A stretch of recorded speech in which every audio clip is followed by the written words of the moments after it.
So, hello guys! Good morning po pala sa ating lahat, Luzon, Visayas, ug Mindanao at sa kung saan mang sulok ng mundo na maabutan ng video na ito. So, good morning or magandang buhay po sa ating lahat. Guys, ito po pala yung pinagkakabalahan ko ngayon, yung naggawa ako ng unique style ng aking siupaw na yung laman niya is bukayo. So, wala kasi akong work pa, so kailangan ko munang maghanap buhay. So, pakinabangan ko muna yung talento na bigay ni Lord sa akin. Wala kasi akong ibang talento kung hindi dito sa pagluluto. So, ito kasi yung pinagmamalaki ko talaga na yung talent ko sa ganitong pagluluto. Guys, sa mga maaarti pala dyan na, pasensya na, kinakamay ko ito.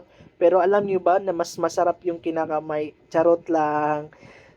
Oo nga, seryoso. So, guys, grabe, wala na akong pakialam kung anong sasabihin ng ibang tao sa akin kasi yung sinasabi lagi kong narinig, bakit nagtitinda ka ng ganyan? Hindi ka ba nahihiya na magtinda ng ganun?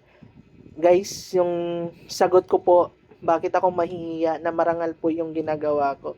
At tsaka na ako mahihiya guys yung feeling na nag-iinarte ako na umaacting ako na meron tapos wala naman talaga. Tsaka wala akong pakialam sa sasabihin ng ibang tao sa akin kasi hindi naman sila yung tutulong sa akin, hindi naman sila yung magbibigay sa akin kung wala ako, kung anong kailangan ko, kung hindi yung sarili ko. So, bakit ako magdidepende sa kanilang opinion?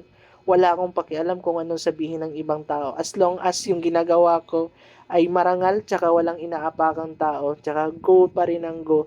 Wala akong pakialam sa inyo. So, ito nga guys, nilakihan ko pala yung yung aking yopaw kasi nga grabe ang mahal ng buko. Hindi ko alam kung aabot yung nabili ko na buko kasi ginawa kong bukayo. And then, 100 piraso pala itong nagawa ko guys. So, 5 kilo to na harina yung ginagawa ko. Sana mag-work to ngayon. At first time ko itong magluto dito. So, since meron naman akong gamit, meron akong steamer dito. So, gagamitin natin yung regalo nila sa akin nun dati yung sa mga kasamahan ko sa trabaho. So nakakatuwa lang kasi ngayon kung kailan wala akong work, alam mo talagang ang Pinoy talaga no madiskarte kasi alam mo na para sa akin lang pag ako lang mawalan ng work, hindi ako magugutuman kasi hindi naman ako mahiya na magtinda tsaka hindi rin ako marunong talaga ako magluto. So grabe, ginagawa ko na to noon guys nung siguro nung elementary pa ako, so bata ko pa. Mahilig talaga akong magluto ng paninda kasi yun yung nakakatulong sa amin dati nung mag-aral kami na magbaon. Dati nga kasi hindi kami bibigyan ni mama ng baon kung hindi kami maglako ng kanyang manilutong bibingka. So grabe, yun doon pa lang parang doon ako nasanay tsaka parang sa akin kasi yung karamihan ngayon na mga kabataan nahihiya sila na magbenta at maglako.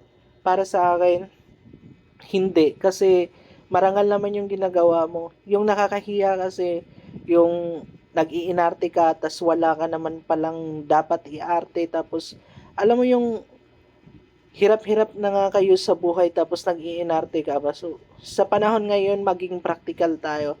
Wala nang anuhan kung anong ginagawa mo, anong pinagkaabalahan mo, as long as talaga na wala kang inaapakang tao at saka marangal yung ginagawa mo. Go lang ng go. So, guys, maraming salamat po sa inyong panunood. Salamat din po sa inyong patuloy na pagsusuporta sa akin. Maraming salamat.